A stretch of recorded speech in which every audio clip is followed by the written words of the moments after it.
جی welcome back ناظرین. ناظرین اس وقت ٹیلی فون لائن پہ ہمیں جوائن کیا ہے ڈاکٹر مقصود جعفری صاحب نے. ان سے پاکستان کے بارے میں بات کرتے ہیں کہ قیام پاکستان میں دو قومی نظریے کے بنیادی خد و خال کیا تھے اور مسلمانوں کو اس کی ضرورت کیوں پیش آئی. جی ڈاکٹر صاحب السلام علیکم.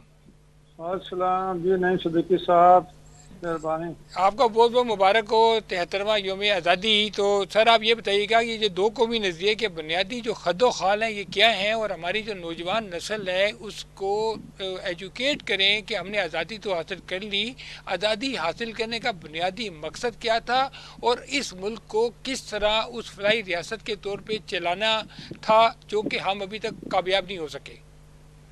دیکھیں بات یہ ہے کہ یہ بڑی لمبی تاریخ ہے, ہندوستان کی یہ تاریخ ہے, اس میں بہت سی کتابیں لکھی جا چکی ہیں کہ جب یہاں پہ مسلمانوں نے مثلا مغلیہ دور ہو گیا, غزنوی ہو گئے, غوری ہو گئے, بہت جی سے مسلمانوں کے دور آئے ہیں اور یہاں پہ مسلمانوں کی حکومت قائم ہوئی. جی تو مسلمانوں میں ایسے لوگ بھی پیدا ہوئے, اکبر اعظم جیسے لوگ, جن لوگوں نے ہندو اور مسلمانوں میں رشتے بھی کیے اور بڑا لبرلزم اور سیکولرزم کے نعرے بھی لگائے اور دین جی نیا بھی قائم کرنے کا اعلان کر دیا. جی تو اس کے باوجود آپ دیکھیں کہ تاریخ بتاتی ہے جی کہ مسلمانوں نے یہاں جو 1000 سال حکومت کی ہے, جی کسی بھی ہندو کو جبری مسلمان نہیں نہیں بنایا, نہ کیا. ان کے جی گھر جلائے.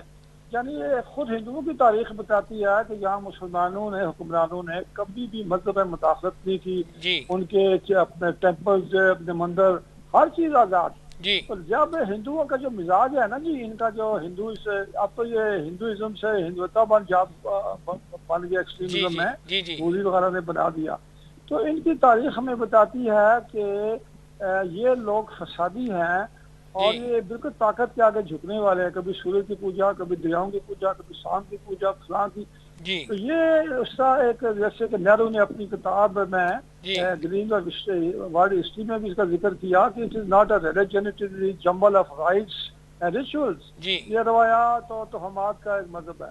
جی اور مصیبت یہ ہے کہ اسلام نے تو بڑی رواداری کا کام کیا. جی اب جب یہ آئے ہیں تو انہوں نے جب سے ان کا پارٹیشن کے بعد 1947 کے بعد, جی ٹھیک ہے, دو ملک بن گئے, دو قومی نظریہ ہوا. دو بالکل. قومی نظریہ کی بنیاد آپ دیکھیں تو یہ جناب پیچھے آپ تاریخ میں جائیں جی تو یہ سر سید احمد خان جو ہیں, جی اور اس سے بھی پہلے اپنا شیخ سرہنگ جو تھے, جی وہاں سے اس کی تاریخ ملتی ہے کہ ان لوگوں نے اس زمانے میں کہا کہ بھائی ہندو اور مسلم دو ڈفرینٹ کلچر, ڈفرینٹ آئیڈیالوجیز جی ہیں, ان کا ایک ساتھ چلنا جی مشکل ہے, ناممکن ہے. ٹھیک. اور یہی بات تھی سر سید احمد خان کے زمانے میں, جو کہ خود بہت بڑے تھے, مسلمانوں کے ہندوؤں کے اتحاد میں بیچارے لگے رہے, کوئی شک نہیں سمجھتا. کہ جب ہندی اردو کا تنازع آیا جی تو انہوں نے کہا جی اردو زبان نہیں چلے گی, ہندی ہوگی, اردو کا رسم الخط بدلو. تو جی وہ پھر گاندھی نے بڑی کوشش کی کہ اچھا بھائی اس کا نام کچھ اور رکھ دیتے ہیں جی, ہندی اردو کے تنازع کو. جی تو پھر یہ بات بڑھتے بڑھتے آگے بڑھی. تو اصل میں جو ضرب آری ہے اس کو ہندوؤں کے ایکسٹریمزم کو, وہ علامہ اقبال تھے. جی علامہ اقبال نے جو ایک نظریہ دیا اپنے خطبے میں, دو قومی نظریہ, جس کو خطبہ الہ الہ آباد آباد کہتے میں. ہیں. جی جی جی ہاں, خطبہ الہ آباد میں انہوں نے واضح کر دیا کہ جن علاقوں میں مسلمانوں کی اکثریت ہے جی وہاں پر مسلمانوں کی ایک ریاست حکومت بنائی جائے. جی جی اور خطبہ الہ آباد جو ہے وہ تو تمام یعنی درج ہے کتابوں میں. جی تو اس کو جو نظریاتی طور پہ انہوں نے کہا جی کہ علامہ اقبال نے جی کہ آپ یعنی جو ہمارا کریں گے اہل نظر, جی تازہ بستیوں آباد, میری نظر نہیں سوئے کوفہ و بغداد. وہ کہنے کہ یہاں پہ آپ جس کا آج ہم جی کہتے ہیں جی ریاست مدینہ قائم کرنی ہے. بالکل. تو بھائی ریاست مدینہ تو قائم شروع پہ ہوگی, وہ طرح کا بحث ہے. اللہ جی تعالیٰ سے دعا ہے, کون مسلمان ہے جو کہتا ہے جی ریاست مدینہ نہ قائم کی جائے, ڈاکٹر اس صاحب کے تو اصول ہے. ڈاکٹر صاحب آپ ہمارے ساتھ رہیں ٹیلی فون لائن پہ ہی. میں سوال بیسٹر صاحب کی طرف لے کے جاتا ہوں. بیسٹر صاحب, جیسے ڈاکٹر صاحب نے بتایا کہ 1000 سال مسلمانوں نے بر صغیر کی حکومت کی, تو کیوں نہیں ہم اس لیگیسی کو کنٹینیو کر سکے؟ کیوں نہیں ہم اپنا انفلوئنس اس بر صغیر میں اس کا قائم رکھ سکے کہ اتنے 1000 سال حکومت کرنے کے باوجود؟ دیکھیں, ہم لوگ اس لیے نہیں رکھ سکے کہ ہم نے اجتہاد کا رویہ چھوڑ دیا. جی ہم نے وہی دقیانوسی ایک پیٹرن اور جو کتابیں لکھی ہوئی ہیں انہی کو وہی لٹرل انٹرپریٹیشن پہ چلتے رہے. جی ہم نے اس کے اندر کسی قسم کی انوویشن کو کفر سمجھ لیا. جی ہم نے کوئی ایسا نئی چیز میں رول اپنا پلے نہیں کیا, تو اس وجہ سے ہم لوگ لیگ بیہائنڈ کرتے ہیں. جی ہم اگر دنیا کے ساتھ چلنا چاہتے ہیں تو ہمیں ٹیکنالوجی میں ایڈوانسمنٹ چاہیے, بالکل ہمیں ایجوکیشن میں ایڈوانسمنٹ چاہیے, جی ہمیں ٹالرنس چاہیے, جی اور ہمیں ایک سٹیریوٹیپیکل قسم کی سوچ سے باہر نکل کے نکلنا چاہیے. کام کرنا پڑے گا, جی اور ہمیں ایکسیپٹ کرنی پڑیں گی جی چند ریالٹیز. بالکل انگریزی سے نفرت کر کے جی یا کسی ایک آئیڈیا سے یا ان کی سائنٹیفک ٹیکنالوجی سے نفرت کر کے ہم جی آگے نہیں جا سکتے. ٹھیک لنگوا فرینکا ہے, جی اس کے اندر انگلش کے اندر بے شمار ایسی نئی ایڈوانسمنٹ کی چیزیں ہیں. جی ہم اسے سمجھیں گے, پڑھیں گے, تو پھر ہم اس میں جا کے ہم نے آگے کون کام سے کر اپنی سکتے ہیں. کتابوں کے اردو میں ترجم کر لیے ہیں, یا ہماری کون سی لائبریریوں میں سب کچھ اردو میں میسر ہے. جی. ہمارے یہاں تو کوئی چیز سوائے اردو کی اپنی کتاب کے علاوہ تو کوئی چیز تو اردو میں نہیں ہے, تحقیق, اور وہ بھی آج کل جو اسکولوں میں رومن اردو جی, پڑھائی جا رہی ہے. تحقیق کا فقدان, جی تنگ نظری, جی اجتماعی سوچ کا نہ ہونا, جی اور انیشیٹو کا نہ ہونا, بالکل. یہ بیسیکلی ہماری جو ہے نا وہ پست حالی کی وجوہات ہیں. وجوہات. ڈاکٹر صاحب آپ یہ بتائیے گا کہ ہم بہت باتیں کرتے ہیں, ہم دنیا کو بہت اسٹڈی کرتے ہیں, میں بھی باہر رہا ہوں, آپ بھی باہر رہے ہیں, باہر گئے ہیں, ہم باتیں بہت کرتے ہیں, ڈسکشن بہت کرتے ہیں, فریزز بہت پڑھتے ہیں, ٹی وی بہت دیکھتے ہیں, لیکن وہ کون سی وجوہات ہیں کہ ہم اس کلچر سے باہر نہیں نکل سکے, اپنی شناخت نہیں بنا سکے, اور جو ایک گڈ گورننس کا جو نعرہ لگتا ہے ہم ابھی تک اس کو اس ملک میں امپلیمنٹ نہیں کر سکے. بڑی انفارچونیٹ بات ہے, آپ درست تجزیہ فرما رہے ہیں. اصل میں قیوم نظامی صاحب کی بات کو کوٹ کروں گا, ریفر کروں گا, اور میں اسے ایگری کرتا ہوں کہ پاکستان انفارچونیٹلی کلونیل سٹیٹ سے ایک نیو کلونیل سٹیٹ میں تبدیل ہوا. ہم تاج برطانیہ سے سو کالڈ انڈیپینڈنس لے کر ہم امریکن بلاک میں چلے گئے کولڈ وار ایرا میں. ہمارے ہاں جو نظامی صاحب نے فرمایا کہ جغرافیائی ایک ہمیں ڈٹرمن حدود تو میسر ہو گئیں, لیکن ہمیں ایک آزاد انڈیپینڈنٹ نظریہ, آزاد انڈیپینڈنٹ نظام, آزاد انڈیپینڈنٹ کانسٹیٹیوشن اور اس پر عمل درآمد نہیں کر سکے. تاج برطانیہ کی اشرافیہ سے دیکھیے, تاج برطانیہ کی حکومت یہاں کون کرتا تھا؟ 6000 سے زیادہ کبھی انگریز ایک وقت میں بر صغیر نہیں آئے. اتنے دور سے سمندروں پار سے آ کے 6000 انگریزوں نے 150 سال تک 40 کروڑ لوگوں پر حکمرانی کی. انہوں نے ایک نظام وضع کیا تھا جو سول ملٹری بیوروکریسی پر مشتمل تھا. انفارچونیٹلی ہمارے ملک میں, اور جاگیردار کلاس انہوں نے بنائی تھی, ان تین طبقات کے ذریعے سے وہ حکمرانی کرتے تھے. پاکستان بننے کے بعد یہی تین طبقے, یعنی انگریز سے آزادی اور براؤن صاحب کے ہم قبضے میں چلے گئے, سول ملٹری بیوروکریسی, ان کے اتحادی جاگیردار, اور پھر بعد میں ہم دیکھتے ہیں کہ ریلیجس کلرجی کو انہوں نے ساتھ ملا کر اس ملک پر اشرافیہ ایک نئی قائم کر لی, اور حکمرانی عوام الناس کو کبھی ٹرانسفر ہو ہی نہیں سکی. جیسے بیرسٹر صاحب نے فرمایا کہ عوام الناس کی نہ تو اس ملک, آپ دیکھیے, آپ ایک الیکشن کی بات کرتے ہیں جو 1970 کے جو الیکشنز ہیں, جس کی آپ بات کرتے ہیں کہ وہ فیئر الیکشنز ہیں. پاکستان میں کوئی الیکشن فیئر نہیں ہوئے. میں یہ بطور تاریخ کے طالب علم کی کہتا ہوں کہ 1970 کے الیکشن بھی فیئر نہیں تھے, اس میں بڑی مینیپولیشن ہوئی. نہ آپ نے کانسٹیٹیوشن اپنا انڈیپینڈنٹ پرو عوام کانسٹیٹیوشن بنایا, جب بنا تو آپ نے اس پر عمل نہیں کیا. آپ نے ایک بالادست طبقات جو تھے جو مختلف شکلوں میں, اس میں ان پولیٹیشنز کو بھی, not only feudal lords, capital lords, religious lords, military lords, bureaucratic Lords, civil military bureaucracy, یہ سارے لوگوں کا ایک طبقہ اشرافیہ ہے جو اس ملک پر حکمرانی کرتا ہے, اور 99% عوام کا اس میں کوئی رول نہیں ہے. وہ کہتے ہیں, ایک اسٹالن کا قول ہے کہ حکومت اب ووٹوں سے نہیں, ڈالے ہوئے ووٹوں سے نہیں بنتی, گنے ہوئے ووٹوں سے بنتی ہے. تو جو گننے والے ہیں, جو طاقتور طبقات ہیں, 1947 سے لے کر آج تک اس ملک پر حکمرانی ان کی ہے, اور وہ جب تک حکمرانی کا پیٹرن عوام پرو عوام نہیں ہوگا, عوام الناس کی انوالومنٹ نہیں ہوگی, تمام طبقات کو ایکولی, اس وقت تک کسی تبدیلی کا خواب نہیں ہوگا. ڈاکٹر مقصود جعفری صاحب, آپ یہ بتائیے گا کہ سید احمد خان اور ڈاکٹر علامہ اقبال نے جو دو قومی نظریے کی ترویج تھی, اس کی تھوڑی سی تشریح فرمائیں کہ بیسیکلی وہ کیا چیز تھی. دیکھیں, میں پھر آپ سے عرض کرتا ہوں, ڈاکٹر علامہ اقبال کی شاعری کے علاوہ جو کتاب ہے reconstruction of religious thought in Islam, اب اقبال پر بہت کتابیں لکھی گئی ہیں تشریح میں. تو علامہ اقبال کا بنیادی ان کے ذہن میں یہ تھا کہ ایک ایسی ریاست ہم تجربہ کریں, کیونکہ وہ اپنی کتاب اثار خودی میں فارسی میں بھی انہوں نے کہا کہ ملوکیت, مونارکی جی اینڈ ملیت. جی ابھی بڑا ڈاکٹر صاحب نے بڑا اشارہ کیا, میں اس کی طرف آتا ہوں. جی بہت اچھی بات انہوں نے کی ہے. تو یہ جو ملوکیت ہے جی جو ہمارے یہاں اشرافیہ میں اور جاگیرداری میں بیٹھی ہوئی ہے, بیوروکریسی میں بیٹھی ہوئی ہے, جی تو اقبال نے کہا کہ ملوکیت عرب میں 1400 سال سے اسلام کا کوئی تجربہ ہو ہی نہیں سکتا. ملوکیت, آپ مولانا مودودی خلافت و ملوکیت کتاب بھی پڑھ لیں, بھائی ملوکیت ہے نتھنگ ٹو ڈو ود اسلام. جی تو مونارکی اور اسلام دا ایبسولوٹلی اینٹاگنسٹک پاور, ایک دوسرے کے خلاف پاورز ہے. خلافت کا یا جمہوریت کا نظام, جی شورا کا جو قرآن میں ہے, وہ ماڈرن ایج میں آج کل سوشل ریفرمیٹو جی ڈیموکریسی کہلائے گا. جی تو یہ بالکل ڈاکٹر صاحب ٹھیک کہہ رہے تھے کہ اقبال نے بار بار کہا کہ ہم قرآن مجید کے بنیادی اصولوں میں, جس میں سوشل جسٹس ہے, فریڈم ہے. جی اب یہ ٹائم تو نہیں ہے نا کہ میں اقبال پہ, میں نے بہت لکھا اردو میں, انگریزی میں, کہ آپ میں اقبالیات پہ گفتگو شروع کروں جی بہت وقت. ابھی میں تھوڑی دیر پہلے اپنا آرٹس کونسل جو ہے یہ جی اکیڈمی آف لیٹرز, جی جی ان جی کی طرف سے ایک پورے پاکستان کے دانشوروں کی بڑی مہربانی ہے, ڈاکٹر یوسف خوش صاحب کی جی میری صدارت میں ہوا, تو وہاں میں نے اقبالیات کے حوالے سے بڑی مفصل بات کی, کیونکہ ادیب الشاعر کی محفل تھی. جی ابھی یہ بالکل ٹھیک کہہ رہے ہیں کہ جب سے یہ ملک بنا ہے بھائی, وہ پھر آپ کو خیال صاحب یاد آ گئے, یہ داغ داغ اجالا, یہ شب گزیدہ سحر, جی وہ انتظار تھا جس کا, یہ وہ سحر تو نہیں. جی ابھی یہ ملک بنا تھا. آپ قائد اعظم کی زبان زیادی نے جو اسٹیٹمنٹ اسپیچز یہاں پڑھی ہوئی ہیں قومی ورثہ تاریخ میں, جی قائد اعظم نے واضح طور پہ کہا کہ ہم ایک ایسی ریاست قائم کریں گے جہاں یہ ملازم نہیں ہوگا, اسلام ہوگا, تھیولوجی نہیں ہوگا, this is not the government of theologians. جی آپ جتنی شدت سے یہاں ملیت, فرقہ واریت, کفر کے فتوے جی اور بیوروکریسی, یہ بالکل ٹھیک کہہ رہے تھے. جب سے الیکشن ہو گئے, ملک بنا ہے, جی اس میں تو عملیت تو جبر کا نظام ہے. جی سفید پوش پڑھا لکھا آدمی تو اس ملک میں سیاست میں حصہ نہیں لے سکتا. جی آج میں سمجھتا ہوں کہ آج جو ہمارا یہ دن ہے,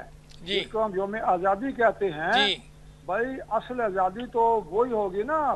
جب اقبال کی آپ نے بات چھیڑ دی, تو اقبال نے جب کہا کہ از غلامی دل با میر در بدن, جی از غلامی روح گردد بار تن. غلامی میں تو انسان زندہ نہیں بلکہ وہ چلتی پھرتی لاشیں ہوتی ہیں. جی بالکل.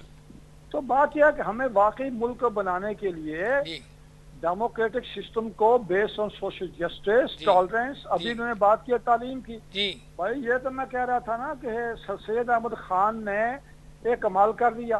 جی انہوں نے ایک ایسا مدرسہ قائم کیا جو بعد میں بنتے بنتے علی گڑھ یونیورسٹی بن گیا.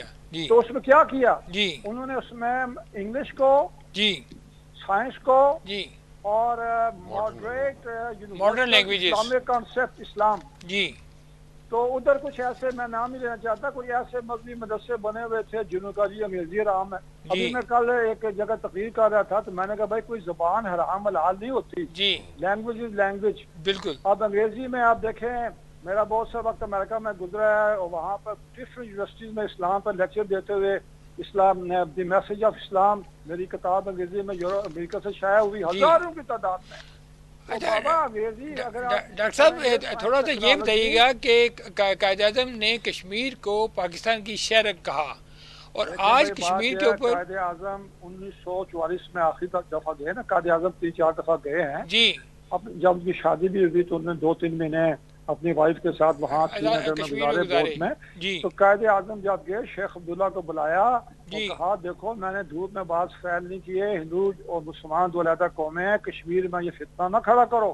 اور مسلم لیگ کے ساتھ, مثلا مسلم لیگ میں مسلم کانفرنس, مسلم کانفرنس کے جو رہنما تھے چودھری کلام باس, ان کی کتاب کشمکش پڑھیں آپ. ادھر جناب یوسف تینگ نے جو لکھی ہے, انٹرویو لیے ہیں شیخ عبداللہ کے, آتش چنار, آج سے چنار پڑھ کر دیکھ لیں. قائد اعظم جو سے کہا تھا تو گاندھی اور ان کے چرنوں میں نہ بیٹھو, نہرو کی سازشوں میں, تاریخ تمہیں صبر سکھا دے گی. اب وہ آج سے چنار پڑھیں, آپ کانوں کو ہاتھ لگائیں. پھر اس کو اسی نہرو نے اس کو جیل میں ڈالا شیخ عبداللہ کو. تو بات یہ ہے کہ شاید اسی لیے کہا کہ یہ جو ہے یہ ہمارے دیکھیں 4-5 دریا وہاں سے آتے ہیں, ہمارا وہ ڈیفنس ہے, انڈیا کے پہاڑوں کے پہاڑ ہمارے ڈیفنس میں ہیں.